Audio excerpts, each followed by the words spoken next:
जय श्री राम। जय हनुमते नमः। मार्कंडे पुराण की जय।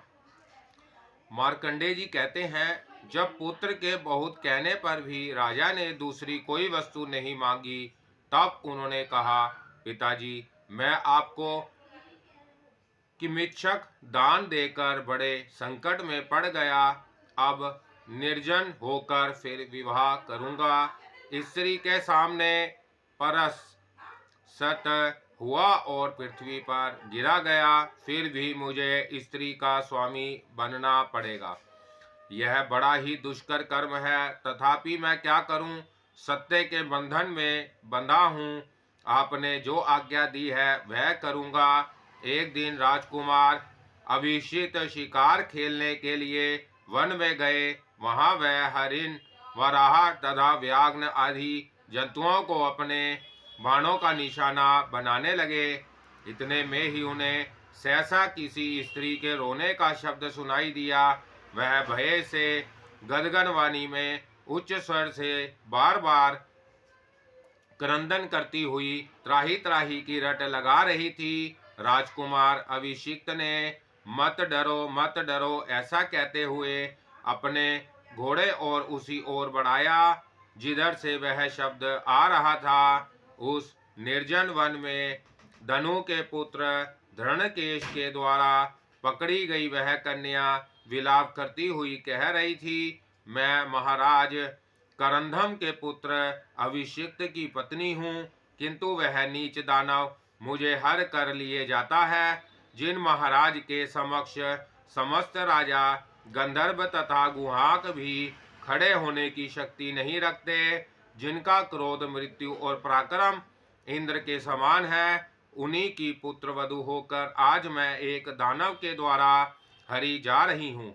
वह इस प्रकार कह कर रो रही थी कि राजकुमार अभिषिक्त तुरंत वहां आ पहुंचे। उन्होंने देखा एक अत्यंत मनोहर कन्या है जो सब प्रकार के आभूषणों से शोभा पा रही है और हाथ में डंडा लिए धनुपुत्र धरणकेश ने उसे पकड़ रखा है तथा वह वरुण स्वर में त्राही त्राही पुकार रही है। यह देखकर अभिषिक्त ने उससे कहा, तुम भय ना करो। फिर उस दानव ने कहा, ओ दुष्ट, अब तू मारा जाएगा। भूमंडल के समस्त राजा जिनके प्रताप के सामने मस्तक झुकाते हैं, उन महाराज करंधम के राज्य में कौन दुष्ट जीवित रह सकता है?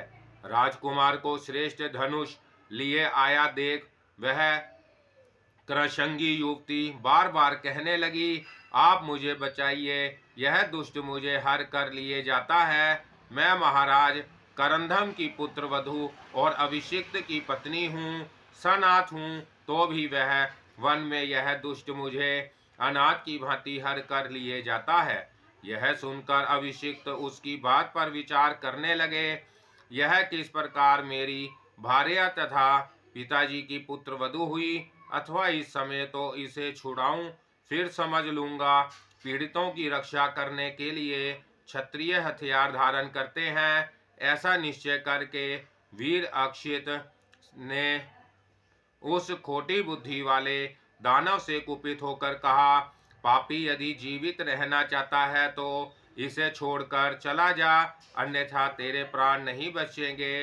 इतना सुनते ही वह दानव उस कन्या को छोड़कर डंडे की ऊपर उठा अभिषिक्त की ओर दौड़ा। तब उन्होंने भी बाणों की वर्षा से उसे ढक दिया। दानव धरणकेश अत्यंत मद से मतवाला हो रहा था। राजकुमार के बाणों से रोके जाने पर भी उसने 100 किलो से युक्त वह डंडा उन पर दे मारा, किंतु राजकुमार ने अपनी ओर आते हुए उस डंडे के बाण मारकर टुकड़े टुकड़े कर दिए। फिर दानव ने कुपित होकर राजकुमार पर जो जो हथियार चलाया वह सब उन्होंने अपने बाणों से काट गिराया। डंडे और हथियारों के कट जाने पर उसे बड़ा क्रोध हुआ और वह मुक्का तानकर राजकुमार की ओर दौड़ा। पास आते ही राजकुमार ने वेतस पत्र नामक बाण से उसका मस्तक काट गिराया। इस प्रकार उस दुराचारी दानव के मारे जाने पर समस्त देवताओं ने अभिषिक्त को साधुवाद दिया और वर मांगने के लिए कहा। तब उन्होंने अपने पिता का प्रिय करने की इच्छा से एक महापराक्रमी पुत्र मांगा। देवता बोले, राजकुमार, जिसका तुमने अभी उद्धार किया है, इसी कन्या के गर्भ से तुम्हें महाबली चक्रवर्ती पुत्र की प्राप्ति होगी। राजकुमार ने कहा, देवगण, राजाओं से परास्त होने पर मैंने विवाह का विचार छोड़ दिया था, किंतु पिता द्वारा सत्य के बंधन में बांधे जाने पर मैं अब पुत्र की अभिलाषा करता हूँ। पहले राजा विशाल की कन्या को मैंने त्याग दिया था, किंतु उसने मेरे लिए दूसरे किसी पुरुष को पति बनाने का विचार छोड़ रखा था। अतः उस त्यागमयी देवी को छोड़कर क्रूर हृदय हो मैं तुम्हारी स्त्री को कैसे अपनी पत्नी बना सकूंगा। देवता बोले, यही राजा विशाल की कन्या और तुम्हारी भार्या है, जिसकी तुम सदा प्रशंसा करते हो। यह सुंदरी तुम्हारे लिए ही तप करती रही है। इसके गर्भ से तुम्हारे चक्रवर्ती या वीर पुत्र उत्पन्न होगा। वह सातों दीपों का शासक तथा सहस्रों यज्ञों का अनुष्ठान करने वाला होगा। करधम कुमार अभिषिक्त से यो कहकर समस्त देवता वहां से चले गए। तब उन्होंने उस स्त्री से कहा, भीरु, कहो तो यह क्या बात है। तब वैशालिनी ने अपना वृतांत सुनाना आरंभ किया। नाथ, आपने जब मुझे त्याग दिया तो इस जीवन से वैराग्य हो गया और मैं बंधु बांधवों को छोड़कर वन में चली आई। वीर, यहाँ तपस्या करते करते मैंने अपना शरीर सुखा दिया और तब इसे त्याग देने का उद्यत हो गई। इसी समय देवताओं के दूत ने आकर मुझे रोका और कहा, तुम्हें महाबलवान चक्रवर्ती पुत्र प्राप्त होगा, जो देवताओं को तृप्त करेगा और असुरों का संहार करेगा। इस प्रकार देवदूत ने जब देवताओं की आज्ञा सुनाई, तब अपने आप के समागम की आशा से मैंने इस देह का त्याग नहीं किया। मार्कंडे जी कहते हैं, वैशालिनी के ये वचन सुनकर तथा किमिच्छक व्रत में की हुई प्रतिज्ञा के समय पिता के कहे हुए उत्तम वचनों का स्मरण करके अभिषिक्त ने उस कन्या से प्रेम पूर्वक कहा, देवी, उस समय शत्रुओं से पराजित होने के कारण मैंने तुम्हारा त्याग दिया था और अब फिर शत्रुओं को जीतकर ही तुम्हें पाया है। अब बताओ क्या करूं। इसी अवसर पर मैं नामक गंधर्व श्रेष्ठ अप्सराओं तथा अन्य गंधर्वों के साथ वहां आया। गंधर्व बोला, राजकुमार, यह कन्या वास्तव में मेरी पुत्री भामिनी है। महर्षि अगस्त्य के शाप से यह राजा विशाल की पुत्री हुई थी। बचपन के खेलते समय इसने अगस्त्य मुनि को कुपित कर दिया था। तब उन्होंने शाप देते हुए कहा, जा तू मनुष्य योनि में उत्पन्न होगी।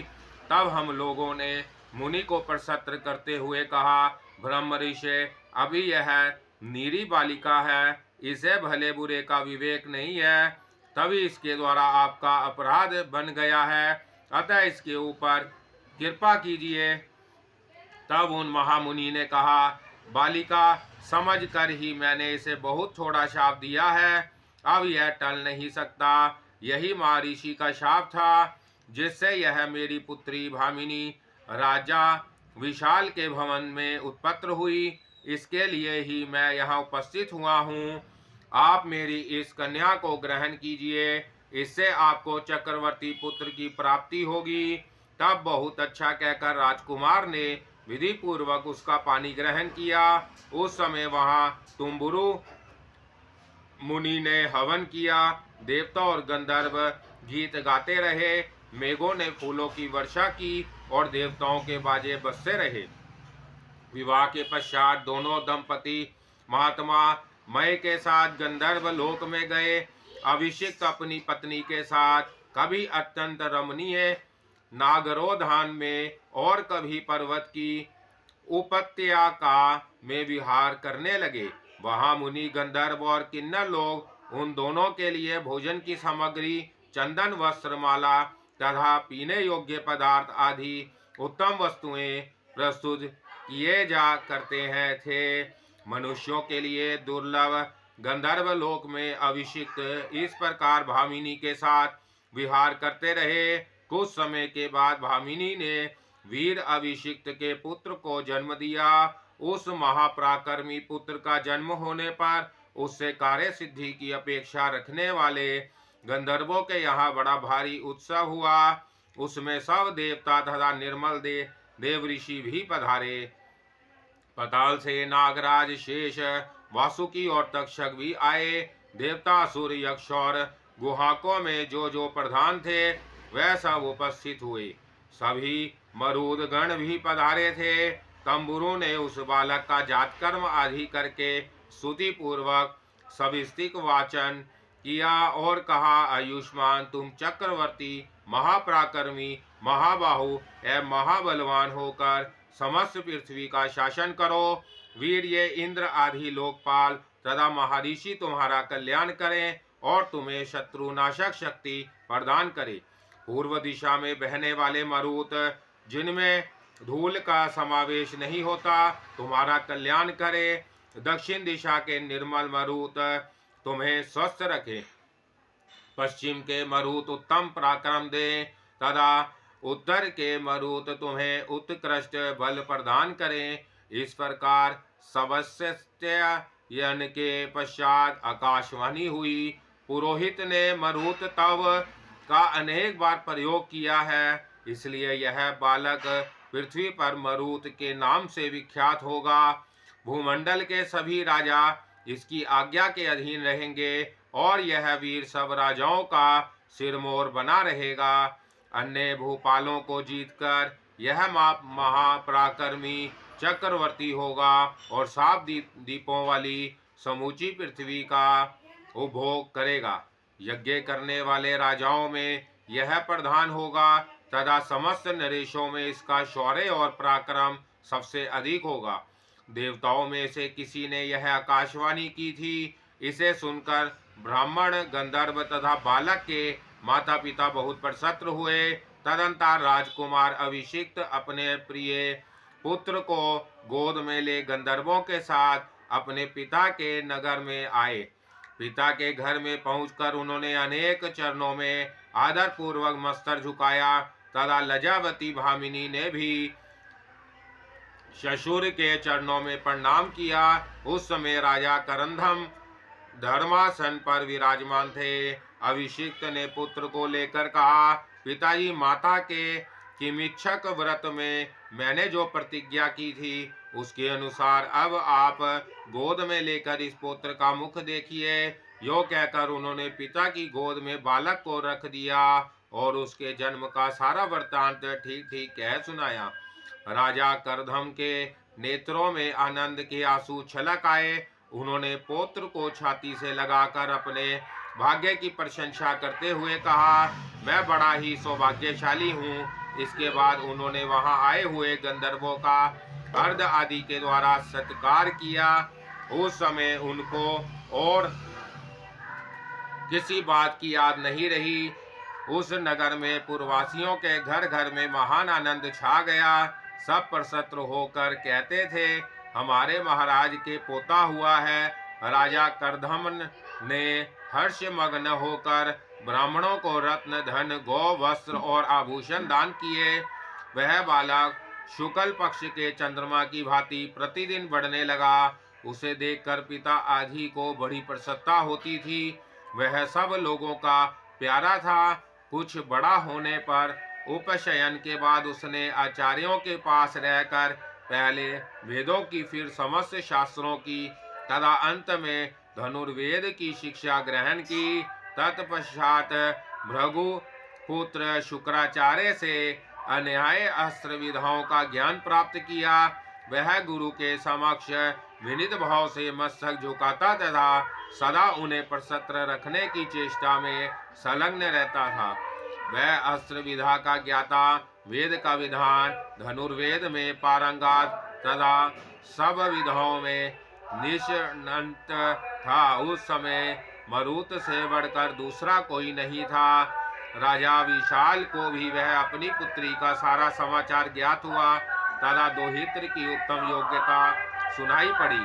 तब उनका मन आनंद में निमग्न हो गया। पुत्र को देखने से महाराज करधम का मनोरथ पूर्ण हो गया। उन्होंने अनेक यज्ञ किए और याचकों को बहुत दान दिए। तदंतर वह जाने के लिए उत्सुक होकर उन्होंने अपने पुत्र अभिषिक्त से कहा, बेटा मैं बूढ़ा हो गया, अब वन में तपस्या के लिए जाऊंगा। तुम मुझसे यह राज्य ले लो। मैं कृतकृत्य हूँ। तुम्हारा राज तिलक करने के अतिरिक्त दूसरा कोई कार्य शेष नहीं है। यह सुनकर राजकुमार अभिषिक्त ने बड़ी नम्रता के साथ पिता से कहा, तात मैं पृथ्वी का पालन नहीं कर सकूंगा। मेरे मन से लज्जा अभी दूर नहीं होती। आप इस राज्य पर किसी और से नियुक्त कीजिए। मैं बंधन में पड़ने पर पिता के हाथों मुक्त हुआ हूँ, अपने बल से नहीं। अतः मुझ में क्या पुरुष है? जिनमें पुरुष हो वह ही इस पृथ्वी का पालन कर सकते हैं। जब मैं अपनी भी रक्षा करने में समर्थ नहीं हूँ, तब इस पृथ्वी की रक्षा कैसे कर सकूंगा? इसलिए राज्य किसी और दे दीजिए।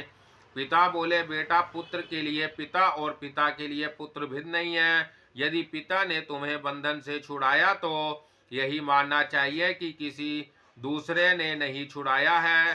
पुत्र ने कहा, महाराज मेरे हृदय का भाव बदल नहीं सकता। जो पिता की कमाई हुई संपत्ति भोगता है, जो पिता के बल से ही संकट से उद्धार पाता है, तथा पिता के नाम पर ही जिसकी ख्याति होती है, अपने गुणों से नहीं, ऐसा मनुष्य कभी कुल में उत्पन्न ना हो। जो स्वयं ही धन का उपार्जन करते, स्वयं ख्याति पाते और स्वयं ही संकटों से मुक्त होते हैं, ऐसे पुरुषों की जो गति होती है वही मेरी भी हो।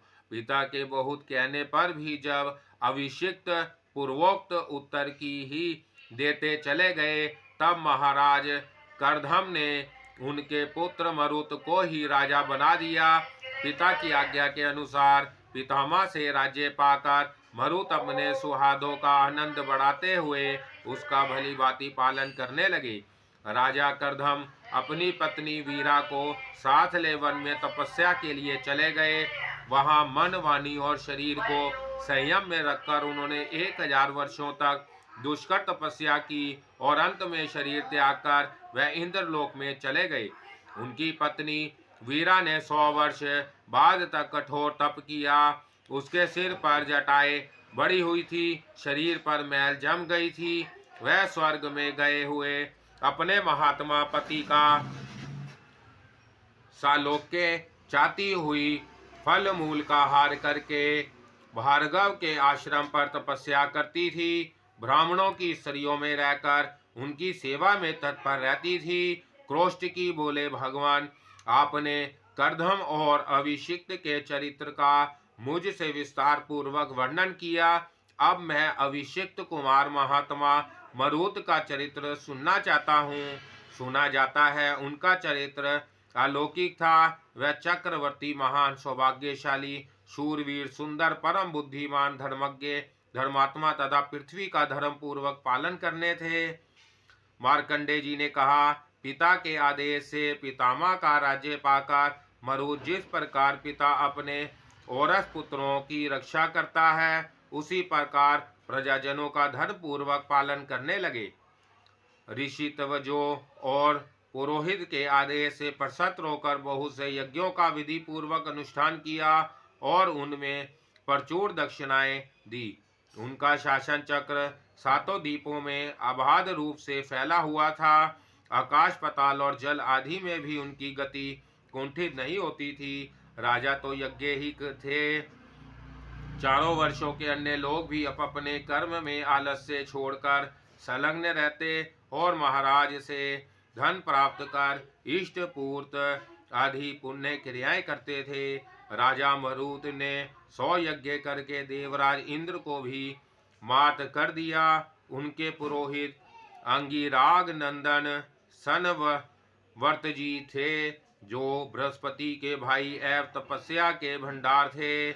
मुजवान नाम से प्रसिद्ध एक सोने का पर्वत था, जहाँ देवता निवास करते थे। महाराज मरुत ने उसका शिखर तोड़कर गिरा दिया और उसे अपने यहाँ मंगा लिया। उसके द्वारा उन्होंने यज्ञ की सब सामग्री, भू विभाग और महल आदि सोने के ही बनवाए। सदा स्वाध्याय करने वाले महर्षि मरुत के चरित्र के विषय में सदा यह गाथा गाते रहते हैं। महाराज मरुत के समान यजमान इस भूतल पर दूसरा कोई नहीं हुआ, जिनके यज्ञ में समस्त यज्ञ मंडप और महल सुवर्ण के ही बने थे। उसमें ब्राह्मण पर्याप्त दक्षिणा पाकर तृप्त हो गए। इंद्र आदि श्रेष्ठ देवता उसमें ब्राह्मणों को भोजन परोसने का काम करते थे। राजा मरुत के यज्ञ में जैसा समारोह था, वैसा किस राज्य के यज्ञ में हुआ है, जहाँ रत्नों से घर भरा रहने के कारण ब्राह्मणों ने दक्षिणा में मिला हुआ सारा सुवर्ण त्याग दिया। उस छोड़े हुए धन को पाकर कितने ही लोगों का मनोरथ पूरा हो गया, और वह भी उसे धन से अपने देश में पृथक पृथक अनेक यज्ञ करने लगे। मुनि श्रेष्ठ, इस प्रकार न्यायपूर्वक प्रजा का पालन करने वाले राजा मरुत के पास एक दिन कोई तपस्वी आया और इस प्रकार कहने लगा, महाराज, आपकी पितामही वीरा देवी ने तपस्वियों को मदोन्मत्त सर्पों के विष से पीड़ित देख आपके पास यह संदेश दिया है, राजन, तुम्हारे पितामह स्वर्गवादी हो गए। मैं औरव मुनि के आश्रम पर रहकर तपस्या करती हूँ। मुझे तुम्हारे राज्य शासन में बहुत बड़ी त्रुटि दिखाई देती है। पाताल से सर्पों ने आकर यहाँ 10 मुनि कुमारों को डस लिया है तथा जलाशयों के जल को भी दूषित कर दिया है। यह पसीने, मूत्र और विष्ठा से भविष्य और दूषित कर देते हैं। जहाँ के महर्षि इन सब को भस्म कर डालने की शक्ति रखते हैं, किंतु किसी को दंड देने का अधिकार इनका नहीं है। इसके अधिकार तो तुम ही हो। राजकुमारों को तभी तक भोग जनित सुख की प्राप्ति होती है जब तक यह उनके मस्तक पर राज्याभिषेक का जल नहीं पड़ता। कौन मित्र है, कौन शत्रु है, मेरे शत्रु का बल कितना है, मैं कौन हूँ, मेरे मंत्री कौन है, मेरे पक्ष में कौन कौन सा राजा है, वह मुझसे विरक्त है या अनुरक्त, शत्रुओं ने उन्हें फोड़ तो नहीं लिया है, शत्रु पक्ष के लोगों की भी क्या स्थिति है, मेरे इस नगर अथवा राज्य में कौन मनुष्य श्रेष्ठ है, कौन धर्म कर्म का आश्रय लेता है, कौन मूढ़ है तथा किसका बर्ताव उत्तम है, किसको दंड देना चाहिए, कौन पालन करने योग्य है, किन मनुष्यों पर सदा मुझे दृष्टि रखनी चाहिए। इन सब बातों पर सदा विचार करते रहना राजा के कर्तव्य है। देश काल की अवस्था पर दृष्टि रखने वाले राजा को उचित है कि वह सब और कई गुप्तचर लगाए रखे। वह गुप्तचर परस्पर एक दूसरे से परिचित ना हो, उनके द्वारा यह जानने की चेष्टा करें कि कोई राजा अपने साथ ही की हुई संगनी को भंग तो नहीं करता। राजा अपने समस्त मंत्रियों पर भी गुप्तचर लगा दे। इन सब कार्यों में सदा मन लगाते हुए राजा अपना समय व्यतीत करे। उसे दिन रात भोगासक्त नहीं होना चाहिए। भूपाल राजाओं का शरीर भोग भोगने के लिए नहीं होता, वह तो पृथ्वी और सब धर्म के पालन पूर्वक भारी क्लेश सहन करने के लिए मिलता है। राजन, पृथ्वी और सब धर्म का भली भांति पालन करते समय जो इस लोक में महान कष्ट होता है, वही स्वर्ग में अक्षय एवं महान सुख की प्राप्ति कराने वाला होता है। अतः नरेश्वर, तुम इस बात को समझो और भोगों का त्याग करके पृथ्वी का पालन करने के लिए कष्ट उठाना स्वीकार करो। तुम्हारे शासन काल में ऋषियों को सर्पों की ओर से जो भारी संकट प्राप्त हुआ है, उसे तुम नहीं जानते। मालूम होता है तुम गुप्तचर रूपी नेत्र से अंधे हो। अधिक कहने से क्या लाभ।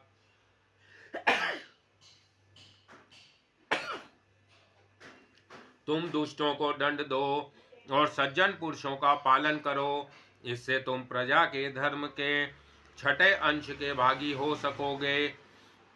यदि तुम प्रजाजनों की रक्षा नहीं करोगे तो दुष्ट लोग उधड़तावश जो कुछ भी पाप करेंगे वह सब तुम्ही को भोगना पड़ेगा, इसमें तनिक भी संदेह नहीं है। अब तुम्हारी जैसी इच्छा हो वह करो। महाराज, आपकी पिता जी ने जो कुछ कहा था वह सब मैंने सुना दिया। अब आपकी जैसी रुचि हो वैसा करें। तपस्वी की यह बात सुनकर राजा मरुत को बड़ी लज्जा हुई। सचमुच ही मैं गुप्तचरी रूपी नेत्र से अंधा हूँ, मुझे धिक्कार है। यूं कहकर लंबी सांस ले उन्होंने धनुष उठाया और तुरंत ही औरव के आश्रम पर पहुंच पर अपनी पितामही वीरा को तथा अन्याय तपस्वी महात्माओं को प्रणाम किया। उन सब ने आशीर्वाद देकर राजा का अभिनंदन किया। तत्पश्चात सर्पों के काटने से मरकर पृथ्वी पर पड़े हुए 7 तपस्वियों को देख उन सब के सामने मरुत ने बारंबार अपनी निंदा की और कहा, मेरे पराक्रम की अवहेलना करके ब्राह्मणों के साथ देश करने वाले दुष्ट सर्पों की मैं जो दुर्दशा करूंगा उसे देवता, असुर और मनुष्यों सहित संपूर्ण संसार देखे। यूं कहकर राजा ने कुपित हो पाताल लोक निवासी संपूर्ण नागों का संहार करने के लिए संवर्तक नामक अस्त्र उठाया। तब उस महान अस्त्र के तेज से सारा नागलोक सब ओर से सहसा जल उठा। उस समय जो घबराहट हुई उसमें नागों के मुख से हाँ तात, हाँ माता, हाँ वत्स की पुकार सुनाई देती थी। किन्हीं के पूछ जलने लगे और किन्हीं के फन। कुछ सर्प अपने वस्त्र और आभूषण छोड़कर स्त्री पुत्रों को साथ ले पाताल त्याग कर मरुत की माता भामिनी की शरण में गए, जिसने पूर्व काल में उन्हें अभय दान दे रखा था। भामिनी के पास पहुंचकर भय से व्याकुल हुए।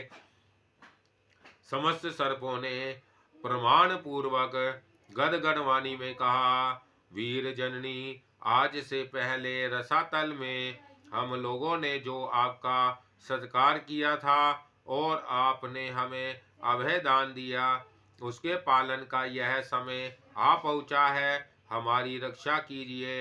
यशस्विनी, आपके पुत्र मरुत अपने अस्त्र के तेज से हम लोगों को दग्ध कर रहे हैं। इस समय आपके सिवा और कोई हमें शरण देने वाला नहीं है। आप हम पर कृपा कीजिए। सर्पों की यह बात सुनकर और पहले अपने दिए हुए वचन को याद करके साध्वी भामिनी ने तुरंत ही अपने पति से कहा, नाथ, मैं पहले ही आपको यह बात बता चुकी हूँ कि नागों ने पाताल में मेरा सत्कार करके मेरे पुत्र से प्राप्त होने वाले भय की चर्चा की थी और मैंने इनकी रक्षा का वचन दिया था। आज से इससे भयभीत होकर मेरी शरण में आए हैं। मरुत के अस्त्र से ये सब लोग दग्ध हो रहे हैं। जो मेरे शरणागत है वह आपके भी है, क्योंकि मेरा धर्माचरण आपसे पृथक नहीं है तथा मैं स्वयं भी आपकी शरण में हूँ। अतः आप अपने पुत्र मरुत को आदेश देकर रोकिए। मैं भी उससे अनुरोध करूंगी। मेरा विश्वास है वह अवश्य शांत हो जाएगा। अभिषिक्त बोले, देवी, निश्चय ही किसी भारी अपराध के कारण मरुत कुपित हुआ है। अतः मैं तुम्हारे पुत्र का क्रोध शांत करना कठिन मानता हूँ। नागों ने कहा, राजन, हम आपकी शरण में आए हैं। आप हम पर कृपा करें। पीड़ितों की रक्षा करने के लिए ही क्षत्रिय लोग शस्त्र धारण करते हैं। शरण चाहने वाले नागों की यह बात सुनकर तथा पत्नी के प्रार्थना करने पर महायशस्वी अभिषिक्त ने कहा, मैं तुरंत चलकर नागों की रक्षा के लिए तुम्हारे पुत्र से कहता हूँ, क्योंकि शरणगतों का त्याग करना उचित नहीं है। यदि राजा मरुत मेरे कहने से अपने शस्त्र को नहीं लौटाएंगे तो मैं अपने अस्त्रों से उसके अस्त्र का निवारण करूंगा। यह कहकर शत्रुओं में श्रेष्ठ अभिषिक्त धनुष ले अपनी स्त्री के साथ तुरंत ही औरव मुनि के आश्रम पर गए। वहां पहुंचकर अभिषिक्त ने देखा भामिनी का पुत्र अपने हाथ में एक श्रेष्ठ धनुष लिए हुए है। उसका अस्त्र बड़ा ही भयानक है। उसकी ज्वाला से समस्त दिशाएं व्याप्त हो रही हैं। वह अपने अस्त्र से आग उगल रहा है। जो समस्त भूमंडल को जलाती हुई पाताल के भीतर पहुंच गई है, वह अग्नि अत्यंत भयानक और असह्य है। राजा मरुत को वोहें टेढ़ी किए खड़ा देख अभिषिक्त ने कहा, मरुत क्रोध ना करो, अपने अस्त्र को लौटा लो। यह बात उन्होंने बार बार कही और इतनी शीघ्रता से कही कि उतावली के कारण कितने ही अक्षरों का उच्चारण नहीं हो पाता था। पिता की बात सुनकर और बारंबार उन्हें देखकर हाथ में धनुष लिए हुए मरुत ने माता और पिता दोनों प्रणाम किया और इस प्रकार उत्तर दिया, पिताजी, मेरे शासन होते हुए भी सर्पों ने मेरे बल की अवहेलना करके भारी अपराध किया है। इन महर्षियों के आश्रम में घुसकर नागों ने 10 मुनि कुमारों को डस लिया है। इतना ही नहीं, इन दुराचारियों ने भविष्य को भी दूषित किया है तथा यहाँ जितने जलाशय हैं उन सब को विष मिलाकर खराब कर दिया है। यह सभी सर्प ब्रह्मा हत्यारे हैं, अतः इनका वध करने से आप हमें रोके। अभिषिक्त बोले, राजन, ये सर्प मेरी शरण में आ गए हैं, अतः मेरे गौरव का ध्यान रखते हुए ही तुम इस अस्त्र को लौटा लो। क्रोध करने की आवश्यकता नहीं है। मरुत ने कहा, पिताजी, यह दुष्ट और अपराधी है, इन्हें क्षमा नहीं करूंगा।